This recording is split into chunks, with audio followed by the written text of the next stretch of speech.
Hello and welcome back to the channel, Cali Legends Media. I want to say thank you to all the supporters, all the subscribers. Thank you very much. We're still trying to hit that 10,000 subscriber goal by the end of the year. You can help me by subscribing, hitting that subscribe button down below, setting the notification bell on all so you'll be notified whenever a new video drops. Okay, so I haven't told you guys a hood story in a while, so today I'm going to share a story that actually involves my wife and my mother-in-law, my suegra. Suegra means mother-in-law. Okay, so I always refer to her as my suegra. It's a habit, and you'll probably hear it throughout the video. Okay, so this incident took place in the late 90s, mid to late 80s. I'm sorry, I apologize. It's the mid to late 80s. And my wife was 7 years old when this happened. And if all of you are trying to do the math, she's 40 years old now. Okay, but she was 7 years old, right? And she lived. Now this part is a little bit ambiguous. She says first that she lived on 46th Street. Then she says she lived off of 76th Street. So somewhere in between there, okay. Her and her family were renting the top part of the house. You know how they have really big homes over there, and they lived upstairs. Now, just to set the scene, my wife is upstairs with my mother-in-law. Okay, so it's just her and her daughter. And my wife's dad was downstairs working on a car. He was a mechanic, right? Rest in peace to my suegro. Now, what happened was, you know how little girls, little boys, they get it. Oh, I thought it was Yarrico already. Anyways, they get excited when there's visitors, you know. And my wife heard a knock on the door, okay? So she got all excited, thinking it's one of her tias, one of her primas, or primos, or somebody coming to visit. Maybe she's going to have somebody to play with. Her brothers were out and about at the time. So she runs to the door and she opens it. As soon as she unlocks it and opens it a little bit, they push the door open and these three dudes walk in. They're three brothers, right? They walk in, close the door, lock it, and go up to my suegra and put a rag on her over her face, right? And this, whatever was on that rag, knocked her out. So they kind of like drug her, picked her up, threw her on the sofa, and started taking all her rings, her bracelet, her necklaces. She wore a lot of gold, both hands. You know, she had diamonds, rubies, different things on her rings, right?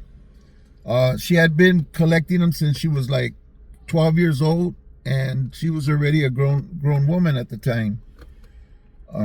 Probably in her 40s at that time. So anyways, my wife sees what's going on, so she ducks underneath. I don't know what it was, a table.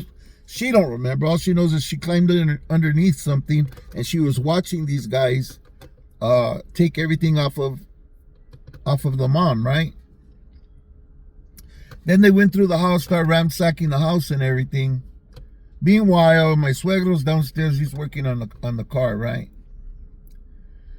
So at the time, my wife was old enough to know something was very, very wrong with what was happening, but she was scared to come out, that they might do something to her. They basically just forgot about her, and they were after the money, after whatever had value, right? When they were done ransacking the house, two of them had these yellow cans of lighter fluid and went around squirting lighter fluid all over the house, around my suegra, on the floors, on the curtains, everything, right? And before the last one walked out, he lit it, and the house went up in flames. Well, they were able to to get to my suegro to come upstairs, grab the mom, drag her out. My wife obviously got out, so they got out. Both of them got out safely, but the house got burnt.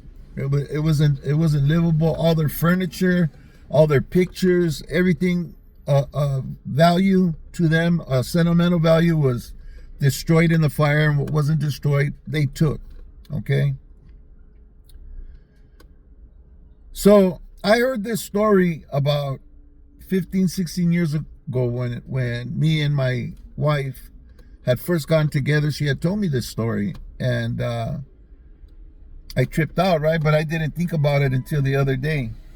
So this time when she told me the story, based on the little racial pedos that people throw back and forth at each other on social media, I asked her, I go, so what do you think about black people, man, that after they did that to your family and to your mom and to you? And she goes, I don't think nothing about them. They're just human beings. The ones that I don't like are the three that went in the house.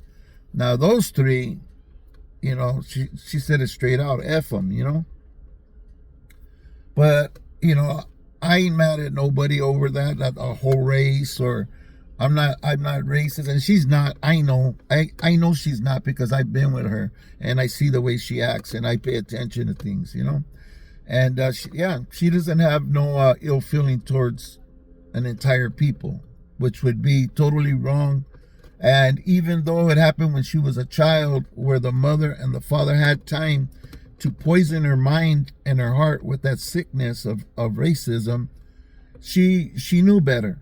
She went through it herself. They wouldn't let her speak Spanish in school.